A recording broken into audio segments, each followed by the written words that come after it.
The City of Ember, Chapter 9. The Door in the Roped-Off Tunnel. Lena saw Dune immediately.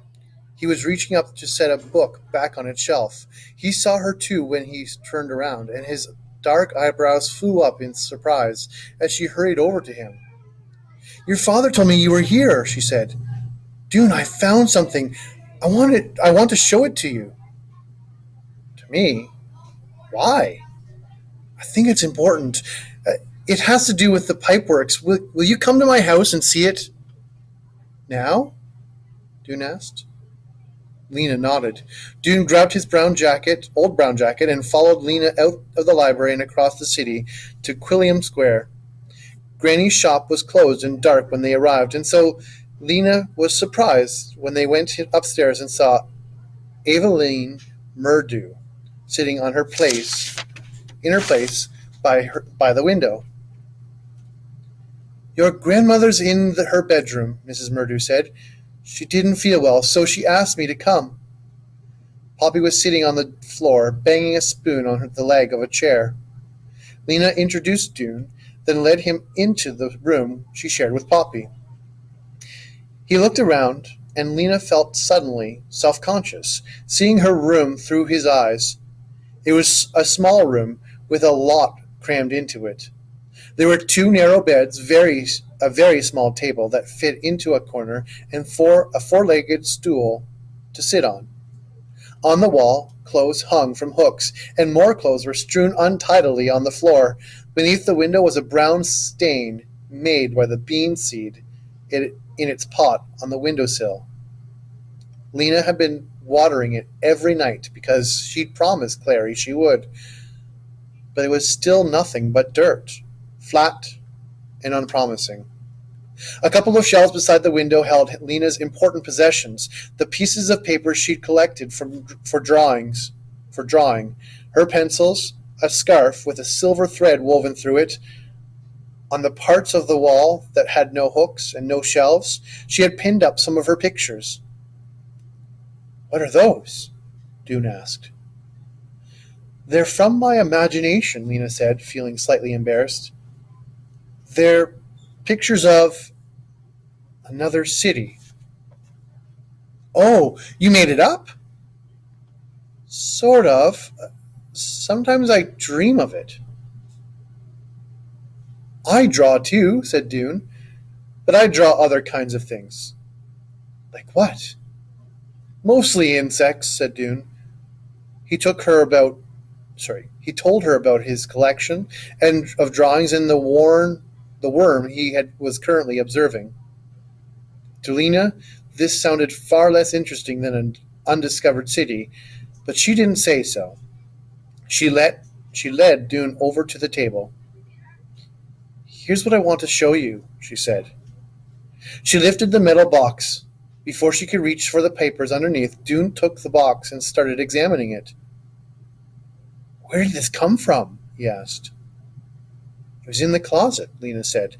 She told him about Granny's wild search, and about finding the box with its lid open and Poppy with paper in her mouth. As she talked, Dune turned the box over in his hands, opened it, and closed its lid, and peered at the latch. "There's some sort of old mechanism here," he said. He tapped at the small metal compartment at the front of the box. "I'd like to see inside this." Here's what was in the box," said Lena, lifting the covering paper from her patchwork of scraps. "At least, it's what's left of what was in there." Dune bent over, his hands on either side of the paper.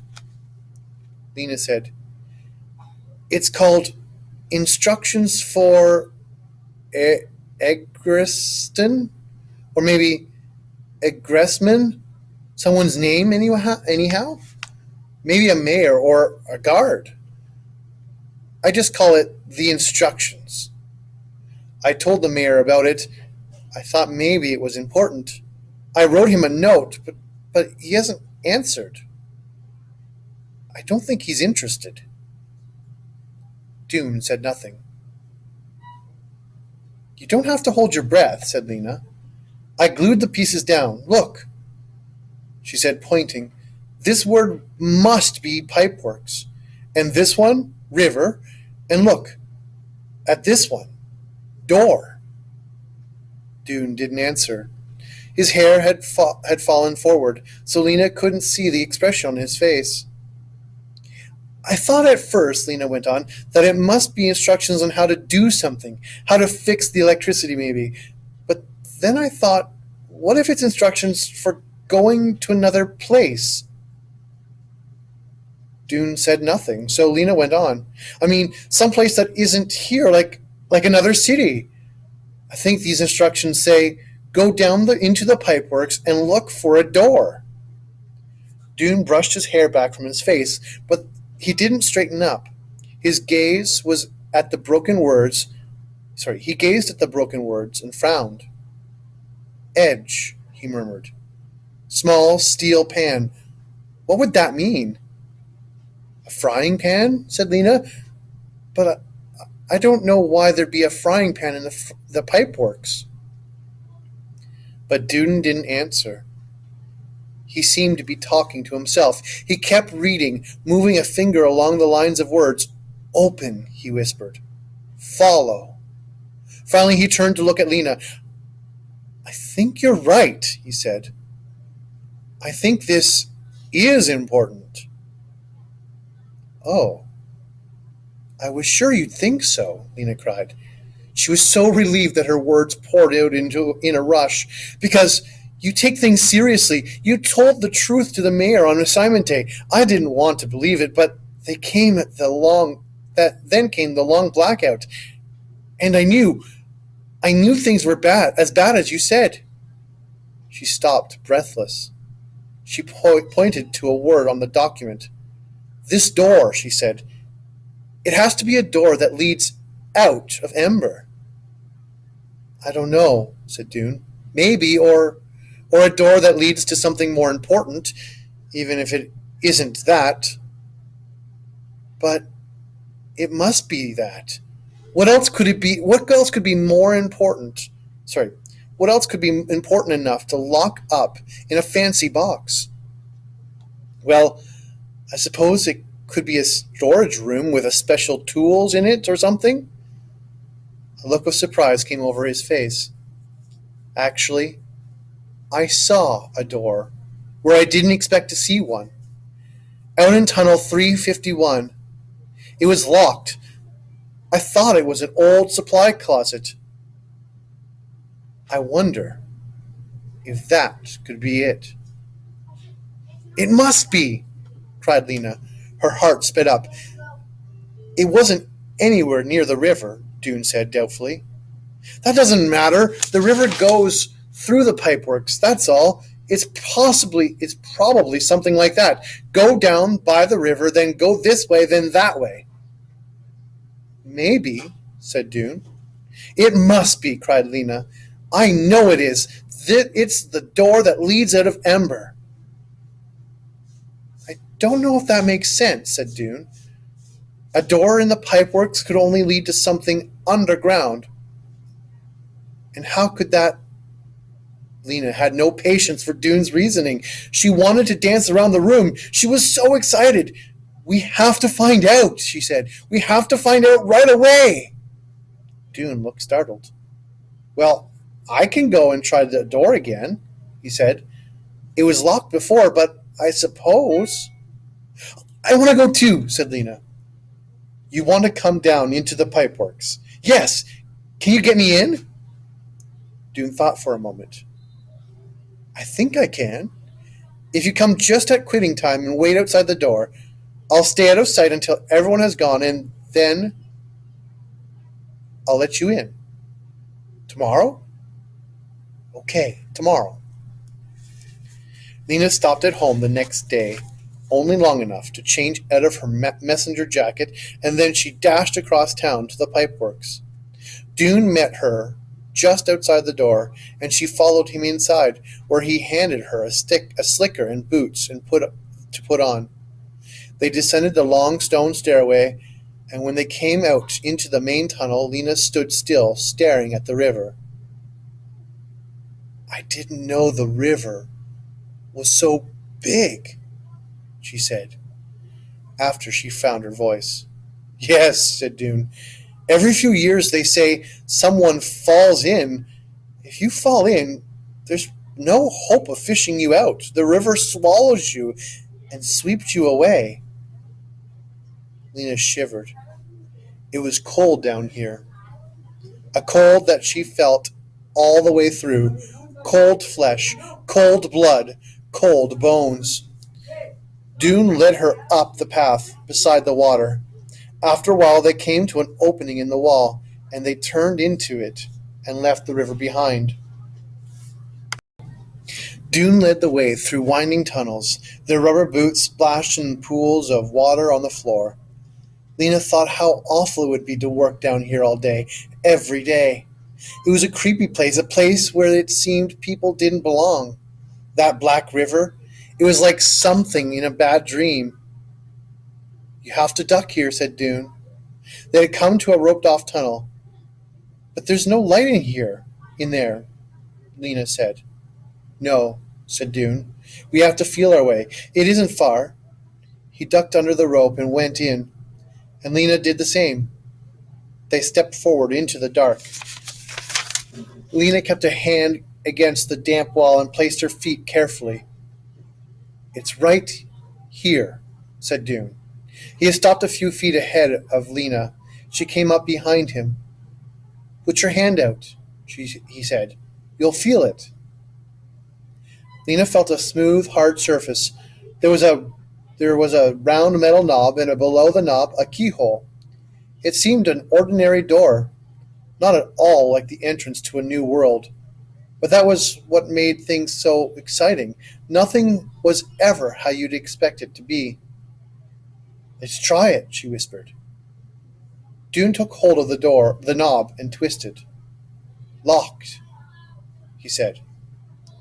Is there a pan anywhere? A pan? The instructions said small steel pan. Maybe that could have the key in it.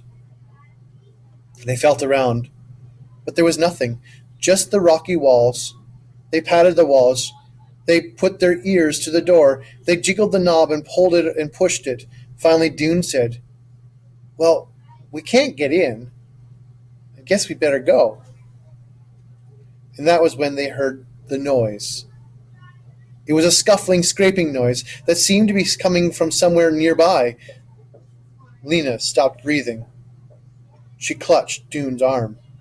Quick, Dune whispered. He made his way back toward the lighted tunnel, with Lena following. They ducked under the rope and rounded a turn. They stopped, stood still, and listened. A harsh scraping sound, a thud, a pause, and then the sound of an impact, a short, explosive breath, and a muttered word of a gruff, low voice. Then slow footsteps, getting closer. They flattened themselves against the wall and stood motionless. The footsteps stopped briefly, and there was another grunt. Then the steps continued, but seemed to be fading. In a moment, from a distance, there was another sound, the clink of a key turning in a lock, and the click of a latch opening. Nina made an astonished face at Dune. Someone had gone down the rope tunnel and opened the door. She put her mouth close to Dune's ear.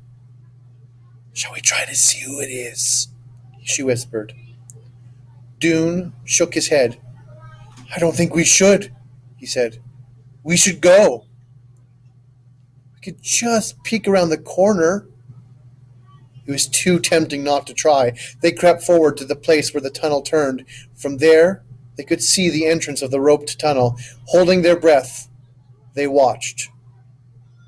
And in a minute, they heard a thump and a click. The door closing, the lock turning, and footsteps once again, this time quickly. A long leg stepped over the rope, and the person it belonged to turned and walked away. All they saw was his back, a dark coat, dark, untidy hair. He walked with a lurching motion that struck Lena as somehow familiar. In a few seconds he had vanished into the shadows. When they came up out of the pipeworks, they stripped off their boots and slickers and hurried out into Plummer Square, where they flopped down on a bench and burst into furious talk. Someone got there before us, said Lena. Dune said. He was walking slowly when he went in, as if he was looking for something. And he walked fast when he came out, as if he found something. What was it? I cannot stand not to know. Dune jumped up. He paced back and forth in front of the bench. How did he get the key? He asked. Did he find the instructions like the ones you found? And how did he get into the pipeworks?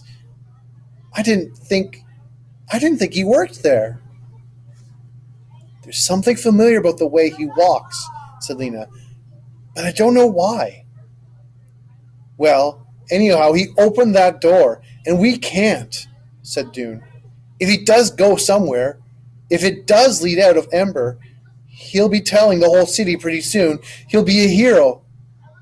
Dune sat down again. If he's found the way out, we'll be glad, of course, he said grumly.